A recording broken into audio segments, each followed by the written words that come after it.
Meus amados irmãos, nós vamos passar para a segunda parte do nosso culto, que é ouvir a exposição do seu Santo Evangelho. Nós estamos iniciando um novo semestre e, assim como nós fizemos pela parte da manhã, nós vamos fazer agora pela parte da noite. Nós vamos fazer, mais uma vez, irmãos, um estudo panorâmico do Evangelho de Marcos, introdutório, para nós rememorarmos e entendermos por que nós estamos estudando o Evangelho de Marcos. Nós estamos já chegando no capítulo de número 9, mas muitos irmãos estão chegando agora, estão ouvindo, né, pela primeira vez esse estudo, e eu quero então iniciar o semestre preparando o seu coração, a sua mente, para junto conosco caminharmos até o fim desse evangelho, expor todo este evangelho até o último capítulo. Eu queria então convidar você a abrir comigo para o Evangelho de Marcos, capítulo de número 1, verso 1. E nós vamos ler nesta hora. Diz assim a palavra do Senhor. Vamos ler, irmãos, todos juntos, a uma só voz. Princípio do Evangelho de Jesus Cristo, Filho de Deus. Senhor, abre os nossos olhos para que nós possamos ver e entender, Senhor, as verdades do Teu Evangelho para a nossa vida, para a nossa alma.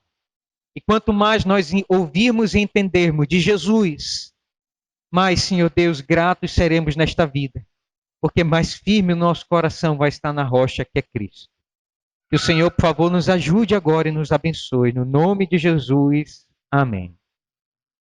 Meus amados irmãos e irmãs, por que nós estamos estudando o Evangelho de Marcos? O Evangelho de Marcos, segundo os estudiosos, ele foi o primeiro a ser escrito. Por isso, irmãos, tudo que nós conhecemos de Jesus, tudo que nós conhecemos sobre o Evangelho, começou com a escrita do Evangelho de Marcos. E por que não dizer que esse é o Evangelho o livro mais importante do mundo?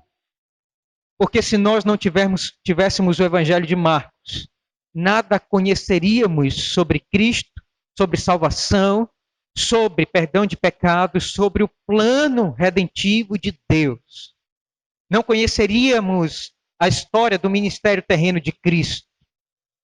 Esse evangelho, meus irmãos, de Marcos, ele foi o primeiro, e nós vamos, irmãos, quando nós estudamos os outros evangelhos, que nós chamamos de evangelhos sinóticos, que escrevem a mesma coisa, eles falam sobre a mesma coisa, por isso sinóticos. Eles, irmãos, vão tomar o Evangelho de Marcos como base. Dos 661 versículos que tem, irmãos, em Marcos, nós vamos ver 606 em Mateus. Somente 44 versículos não tem. Somente isso. E Lucas reproduz 637 versículos do Evangelho de Marcos. Perceba então que Mateus e Lucas, eles pegaram o Evangelho de Marcos, que é o primeiro evangelho, e eles então usaram como esboço, como estrutura para poder escrever os seus evangelhos. Por que nós temos 4 evangelhos? Mateus, Marcos, Lucas e João. Por quê? Era necessário somente um? Para que 4? Não fala da mesma pessoa, que é Cristo? Nós temos que entender, irmãos, que cada um fala para um público diferente. Mateus, ele vai escrever para os judeus. Por isso você vai encontrar as genealogias, você vai encontrar várias cerimônias e vários ditos judaicos no Evangelho de Mateus. Marcos está escrevendo para um outro auditório. E nós vamos ver isso. Ele está escrevendo para os romanos. Possivelmente, meus irmãos, Marcos, e os estudiosos dizem isso, ele recebeu o evangelho de Pedro. Pedro ditou para Marcos. E Marcos, irmãos, Paulo morreu decapitado, Pedro morreu de cabeça, crucificado de cabeça para baixo, diz a história da igreja. E naquele período em que Nero colocou fogo em Roma e perseguiu os cristãos, e os apóstolos, os líderes do cristianismo foram mortos, antes disso, Pedro ditou os dias, o ministério, a história, tudo que ele lembrava, ditou a Marcos, e Marcos escreveu a mão. Agora aqui vai uma pergunta, e nós vamos ver isso nessa noite. Quem é Marcos? Por que o evangelho recebe o nome de Evangelho de Marcos? Você já se perguntou sobre isso? Quem é Marcos? Nós vamos responder essa pergunta. Nós temos que entender isso. Nós estamos estudando esse livro. Quem é Marcos? Marcos, meus irmãos, ele não escreve o seu nome neste evangelho. Você não vai encontrar em nenhuma parte. Mas os estudiosos, eles vão dizer que o nome completo dele é João Marcos. E esse João Marcos, ele viveu próximo aos apóstolos e foi cooperador do evangelho. Nós vamos encontrar, irmãos, a história de Marcos em Atos dos Apóstolos. E nós vamos ver no capítulo de número 12, verso 12, que o nome da mãe de João Marcos era Maria. E ela tinha uma igreja na sua casa e hospedava os crentes na sua casa. Vocês estão lembrados quando Pedro foi preso pela primeira vez? Um anjo o libertou. Para a casa de quem ele foi? João Marcos. Foi para a casa de Maria, mãe de João Marcos. E nós vamos perceber, irmãos, que esse homem, ele foi um grande cooperador dos apóstolos. Se você ler Atos, capítulo 12, verso 25, quando o apóstolo Paulo com Barnabé saíram para fazer a primeira viagem missionária, quem foi junto com eles? João Marcos. Mas parece que no meio da viagem ele não se deu muito bem. Viagem missionária não é uma viagem turística. E parece que Marcos, então, meio desgostoso, meio imaturo, pediu para voltar. E aí, Paulo e Barnabé continuaram. E quando eles voltaram, depois de passar um tempo em Jerusalém, eles então marcaram a segunda viagem missionária. E quem queria ir de novo? João Marcos. E aí, meus irmãos, nós vamos ver que toda celeuma, toda briga que houve entre Paulo e Barnabé foi por causa de João Marcos. E vai dizer que houve uma grande briga. Crente briga? Briga. Crente discute? Discute. E vai dizer que Paulo e Barnabé tiveram tão grande discussão que resolveram se separar. Paulo pegou Silas e foi fazer a viagem missionária e fundar igrejas por um lado. E Barnabé, que era parente de Marcos, foi para outro rumo. Duas frentes missionárias foram fundadas. E agora então a igreja cresce de maneira esplêndida e sobremaneira. Mas o interessante, meus irmãos, é que em 2 Timóteo, capítulo de número 4, Paulo está preso, está próximo de morrer, a sua cabeça está próxima da guilhotina, e ele vai então dizer lá em 2 Timóteo, Timóteo, manda-me trazer Marcos. Perceba, irmãos, que crente briga, crente discute, mas crente também perdoa. E o apóstolo Paulo perdoou Marcos e disse, traze-me Marcos, pois ele me é útil para o ministério. E ele mandou trazer Marcos. Isso nos ensina, meus irmãos, que o verdadeiro cristianismo não é aquele que morre com mágoas e sem falta de perdão. No meio do caminho, nós vamos ter rusgas, Nós vamos ter, irmãos, o cristal quebrado da confiança, muitas vezes, na amizade. Mas nós temos que perdoar, restaurar e viver o cristianismo, porque nós temos um único rei, um único objetivo, um único Senhor. E Marcos é restaurado, acompanha Paulo e também acompanha Pedro, meus irmãos, com um relacionamento muito íntimo. E Pedro, então, antes de morrer, vai ditar este evangelho para Marcos. Esse é João Marcos. E eu queria que você entendesse isso.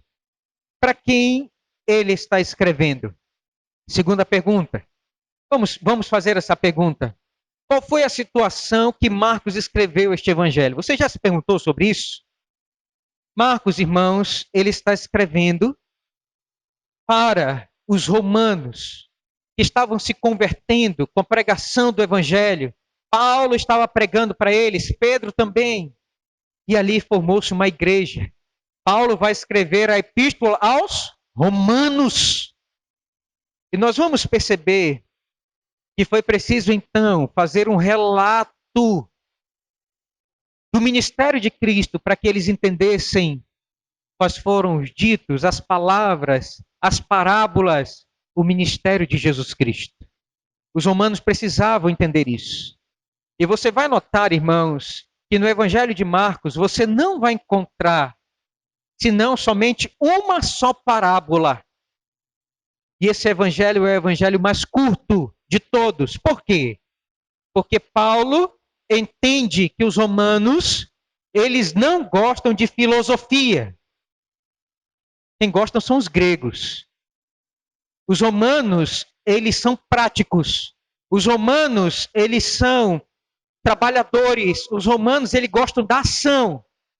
Então, por isso, você vai ver no Evangelho de Marcos constantemente a expressão imediatamente. Jesus curou imediatamente. Jesus saiu imediatamente. Então, percebam, meus irmãos, que esse Evangelho ele é escrito para caber na situação, no coração daqueles que estão ouvindo o Evangelho. E você vai, então, aqui encontrar este Evangelho sucinto, porque ele se atém simplesmente aos ditos e aos feitos do Senhor Jesus Cristo. Somente isso. Qual foi a situação que ele está escrevendo? Roma era uma cidade, meus irmãos, uma metrópole, possivelmente naquele período com mais de 1 milhão de pessoas. Você imagina uma cidade na antiguidade com mais de 1 milhão de pessoas? Isso gerava todo tipo de perversidade, de prostituição, de ladroagem, uma vida subhumana estava ali em Roma. Os estudiosos dizem que todos os imperadores de Roma eram homossexuais. Você acredita nisso? Tirando um, Cláudio, que tinha uma esposa e que era prostituta. Perceba a imoralidade, a vida imoral que começava no cerne, no governo, no Estado. E isso reverberava para o povo, para ralé. Perceba então, meus irmãos, a dificuldade que era pregar para esse povo. Descrente. Um povo que era idólatra, que adorava o imperador como Deus e ainda tinha uma vida imoral. Difícil, não é? Mas Marcos escreve este evangelho. E esse evangelho vai trazendo libertação. E esse evangelho, à medida que ele vai sendo pregado aos romanos, vai trazendo cura, vai trazendo organização de famílias, vai trazendo, meus irmãos, cada vez mais santidade para um povo que vivia chafurdado num poço e no lamaçal de pecados. E famílias vão sendo resgatadas pelo evangelho do Senhor Jesus Cristo, de uma maneira tremenda, pelo evangelho de Marcos. Até hoje, o evangelho de Marcos é pão do céu para todos aqueles que estão famintos. Até hoje é fonte para que jorra para a vida eterna, para todos aqueles que estão sedentos deste Evangelho de Jesus Cristo. E quem vai até o Evangelho de Marcos encontra a solução, a porta, o caminho, que é Jesus Cristo. Essa, meus irmãos, é a situação e o contexto que Marcos escreve. Eu quero que você entenda isso quando nós vamos ler aqui este Evangelho. O Evangelho que foi escrito para romanos, pessoas práticas, pessoas que não são afeitas a parábolas, não, mas a ditos curtos e a ação. É isso que nós vamos ver no Evangelho de Marcos. Em terceiro lugar, eu queria então fazer uma terceira pergunta. Vamos ler aí todos juntos? Qual é a mensagem central do Evangelho de Marcos? Você consegue me responder? Sim. Capítulo 1, verso 1. Qual é a mensagem central? Ele vai logo começar de cara dizendo qual é o objetivo dele. Leiam aí comigo, vamos ler. Princípio do Evangelho de Jesus Cristo, Filho de Deus. Assim como o Evangelho de João inicia dizendo: no princípio era o Verbo, e o Verbo era Deus. Mostrando a eternidade de Jesus Cristo. E que esse Verbo encarnou. Ele é a palavra viva. Jesus veio morar conosco, tabernaculou entre nós. Marcos, irmãos, ele inicia dizendo: no princípio do Evangelho de Jesus Cristo, Filho de Deus. Jesus, ele não é simplesmente um homem. Jesus não é simplesmente um nascido de mulher. Jesus não é um como eu e você. Jesus não é somente um rabino rejeitado judeu. Jesus não é somente um mestre que foi crucificado, rejeitado pela elite religiosa do seu tempo. Jesus não é somente um homem.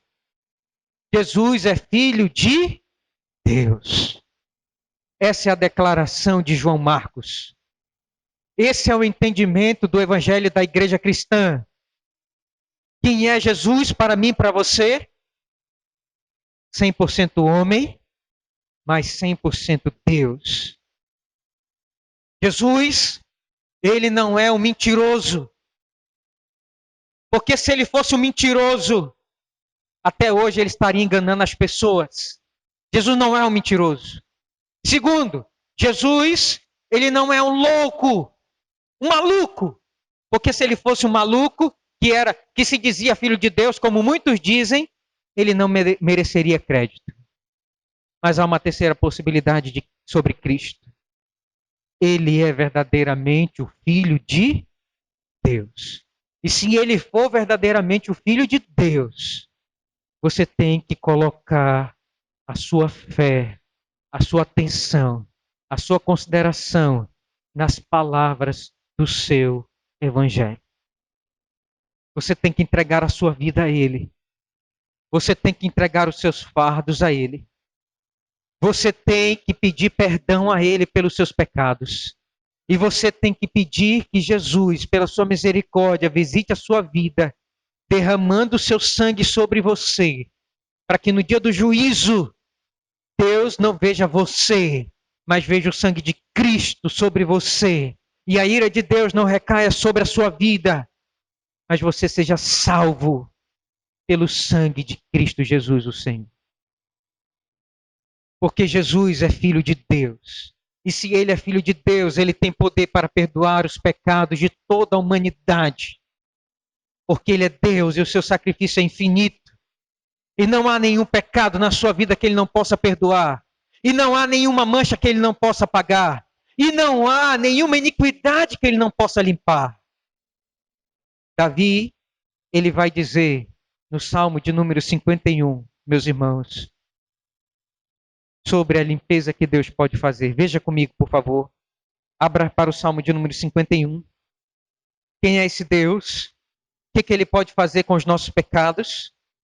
Quem é esse Filho de Deus que pode nos salvar? O que ele faz? Salmo de número 51. Essa é a oração de todo aquele que quer entregar a sua vida a Cristo. Vamos ler? Verso 1. Compadece de mim, ó Deus, segundo a tua benignidade e segundo a multidão das tuas misericórdias. Apaga as minhas transgressões, lava-me completamente da minha iniquidade e purifica-me do meu pecado. Até aí. Perceba, irmãos, que é esse Jesus que apaga, que lava, que purifica de todos os nossos pecados. Pela sua misericórdia, somente Ele pode apagar, purificar, nos limpar de todas as nossas transgressões. Por isso Ele veio. E o anjo vai dizer que Ele é o Deus Emanuel, que veio salvar o seu povo dos seus pecados. Meus amados irmãos, eu quero então finalizar mostrando para vocês um panorama dos capítulos para que você entenda o que está acontecendo e desenrolar dessa história no livro de Marcos. Então perceba, volte comigo para Marcos, que no capítulo de número 1, Marcos já não conta conversa. Ele vai logo iniciando, dizendo quem é Jesus. Ele é o Filho de Deus. E nós temos que crer nisso. E ele então, meus irmãos, vai elencar aqui 3 testemunhas de que Jesus realmente é o Filho de Deus. E você vai ver isso. O primeiro aí está no verso de número 7, é João Batista, é a primeira testemunha. Ele foi o último profeta. E ele foi aquele que apontava para Cristo. E nós vamos ver, meus irmãos, então depois, mais outra testemunha. Quem é? O próprio Deus Pai. No verso de número 9 a 11, nós vamos ver aqui, meus irmãos, então, o próprio Deus testificando que ele é o Filho de Deus. Leia comigo, por favor, capítulo 1, verso 11. O que é que diz aí? Então, foi ouvida uma voz dos céus.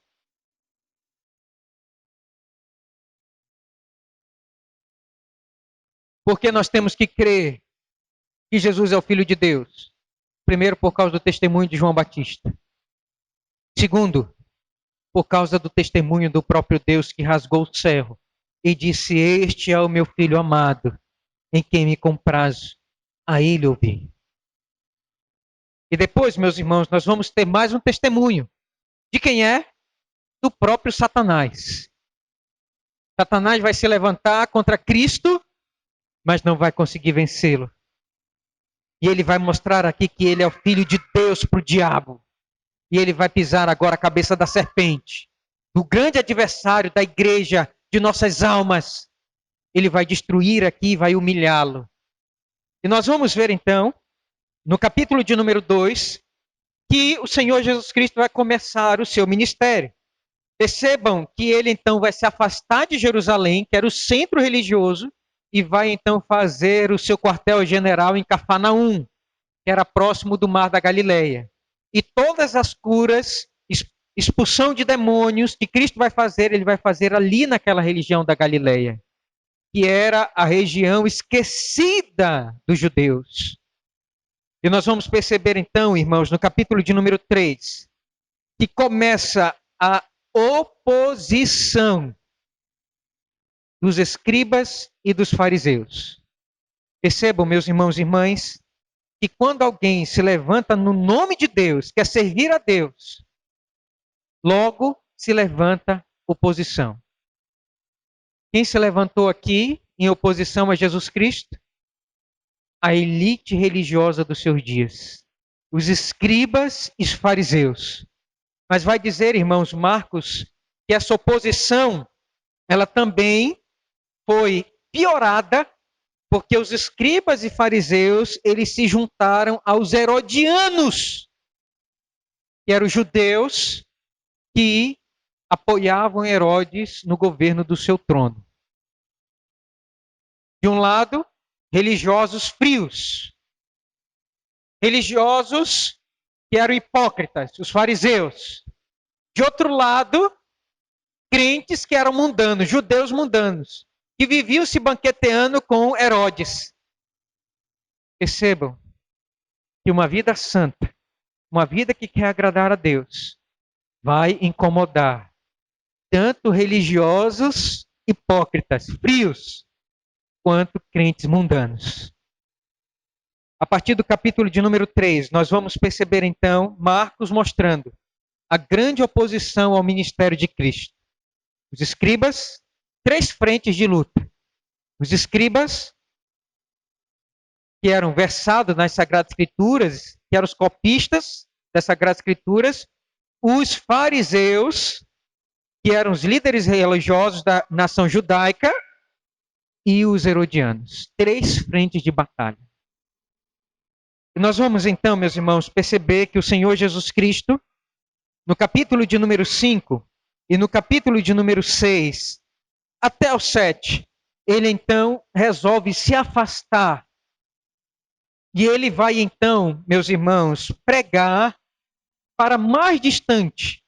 E ele vai visitar agora os gentios, vendo que os judeus o rejeitaram. Jesus então pega os apóstolos, os discípulos, e diz: vamos aos gentios. E aí nós vamos encontrar Jesus indo para Tiro e para Sidom, que era a área costeira lá em cima, no norte da Palestina. E aí ele vai encontrar com aquela mulher que vai pedir para curar a sua filha. Jesus vai dizer que não dava, né, senão as migalhas para os cachorrinhos. Me perdoe, ela que vai dizer isso, né? Senhor, mas até os cachorrinhos comem as migalhas. E Jesus, então, meus irmãos, vai começar a abrir as portas do evangelho para os gentios. No capítulo de número 8, é a dobradiça do evangelho de Marcos. A partir do capítulo de número 8, Marcos, perceba isso comigo, vá anotando isso. Nós estamos aqui no capítulo de número 8. A partir de agora, Jesus, ele vai começar a dizer: é preciso que o Filho do Homem vá até Jerusalém, seja preso, esbofeteado, cuspido e maltratado, e crucificado pelos escribas e fariseus. Mas depois de 3 dias, ele ressuscitará. Perceba então que no capítulo de número 8, o Senhor Jesus Cristo, de forma clara, está falando sobre a sua morte vicária. O que ele veio fazer? Pedro então vai se levantar e diz: Senhor, de modo nenhum, eu vou contigo até a prisão, Senhor, se for preciso. Mas o Senhor não vai ser preso. Ele diz: Pedro, Pedro, Satanás pediu para te peneirar, pediu pela tua vida, mas eu clamei por ti. Ele vai dizer: afasta-te de mim, Satanás, porque tu cogita das coisas dos homens e não das de Deus. O próprio apóstolo querendo impedir que Cristo fosse à cruz. Satanás não conseguiu impedir que Cristo fosse até a cruz do deserto. Levantou 3 frentes de oposição para impedir Cristo de ir à cruz. E agora, até pela boca do apóstolo, de Pedro, do líder do colégio apostólico, Satanás usa a boca dele para impedir que Cristo vá até a cruz. A partir do capítulo de número 9, meus irmãos, então, nós vamos ver Jesus no Monte da Transfiguração. E ele vai encontrar ali com 2 pessoas. Quem é? Quem são? Moisés e Elias. Moisés, o representante da lei. Elias, o representante dos profetas. Por que ele tem esse encontro? Porque eles vieram para preparar a alma de Jesus para que ele fosse até a cruz. Era o momento de ir cumprir a vontade de Deus. E foi preciso então Moisés e Elias descer para preparar Cristo para o que ele iria enfrentar. E é por isso, meus irmãos, que o apóstolo Paulo diz: porque o fim da lei é Cristo. E lá em Hebreus, capítulo de número 1, verso 1, vai dizer: Deus outrora falou de muitas maneiras pelos pais e pelos profetas, mas hoje ele nos fala por Cristo Jesus. Percebam, tudo é Cristo. E ele no Monte da Transfiguração é preparado então para a sua crucificação. Nós vamos então caminhando. Vemos no capítulo de número 11 a entrada triunfal de Jesus Cristo por Jerusalém, o Messias esperado, mas também rejeitado por todos. E nós vamos ver, meus irmãos, no capítulo de número 13, o sermão profético, aonde o Senhor Jesus Cristo mostra as coisas do fim, preparando a igreja. Perceba que Jesus não nos deixa desamparados, ele vai dizer que nós estamos caminhando para as coisas do fim, ele vai profetizar que guerras, rumores de guerras, fome, pestes, não é o fim. São sinais do fim. Para preparar o coração da humanidade para o juízo final. Por isso, em todas as épocas, você vai encontrar pragas, você vai encontrar pestes, você vai encontrar fome, você vai encontrar guerras. Por quê? Porque Deus está preparando aquela geração e a nossa geração para as coisas do fim. São sinais. É preciso ter fome. É preciso ter peste. É preciso ter guerra. Porque é quando as pessoas consideram o seu fim. Eu vou morrer. Por isso, meus irmãos, Salomão, na sua sabedoria, ele vai escrever: há mais sabedoria na casa de luto, quando alguém morre, do que na casa de festa, onde há alegria. Onde todos estão efusiantes, pulando. Não lembra que vão morrer. E fazem tolice. Desperdiçam o seu tempo com tolice. E vivem uma vida fútil. Enquanto que nós devemos viver uma vida em temor a Deus. Em temor a Deus. Em temor a Jesus. E é por isso que nós estamos aqui, porque nós tememos a Deus. E porque nós queremos continuar respeitando e considerando o Evangelho do Senhor. E aí, meus irmãos, no capítulo de número 14, Marcos ele escreve sobre o plano de traição. O traidor é indicado, Judas Iscariotes vende Jesus por 30 moedas de prata. E nós vamos então caminhando para a morte de Cristo. Ele é preso, ele é morto. No capítulo de número 15, ele é levado perante os romanos, ele é crucificado. E no capítulo de número 16, Jesus, ele depois de 3 dias, ressuscita e comissiona os apóstolos, dizendo, vamos lá, capítulo de número 14, 16, vamos ler aí todos juntos, por favor, meus irmãos. Capítulo 16, verso 14, vamos ler? Finalmente, apareceu Jesus aos 11, quando estavam à mesa. Censurou-lhes a incredulidade e dureza de coração, porque não deram créditos aos que tinham visto já ressuscitado. E disse-lhes, ide por todo mundo, pregai o evangelho a toda criatura. Quem crer e for batizado será salvo. Quem crê, porém, quem porém não crê, será condenado. Estes sinais hão de acompanhar aqueles que creem. Em meu nome expelirão demônios, falarão novas línguas, pegarão em serpentes, e se alguma coisa mortífera beberem, não lhes fará mal. Se puserem as mãos sobre enfermos, eles ficarão curados. Verso 19, de fato, o Senhor Jesus, depois de lhe ter falado, foi recebido no céu e assentou-se à destra de Deus. E eles, tendo partido, pregaram em toda parte, cooperando eles o Senhor e confirmando a palavra por meio de sinais que se seguiam. Quero concluir então nessa noite, meus irmãos, fazendo 3 aplicações aqui para o nosso coração. Quero que você leve isso, depois de ver esse panorama geral do Evangelho de Marcos. Primeira aplicação, vamos ler aí? A Igreja de Cristo precisa de crentes envolvidos na obra como Marcos. Se a igreja precisa de alguém hoje, é de pessoas como João Marcos. Esse homem andou com os apóstolos. Esse homem acompanhou Paulo e Pedro até o martírio. Esse homem se envolveu em viagens missionárias. Esse homem dedicou a sua vida a Cristo Jesus.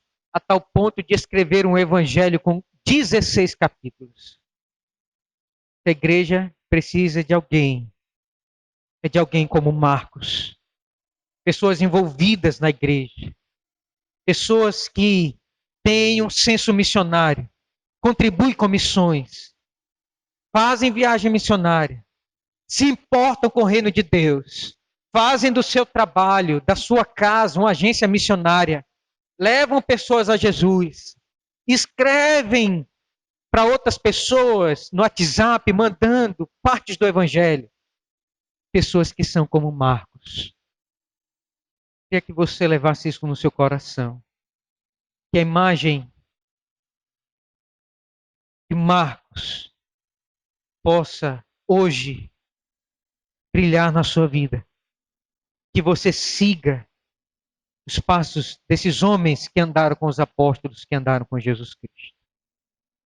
Segundo lugar, irmãos, segunda aplicação. Quero que você leve isso no seu coração. Vamos ler juntos? Aprendamos.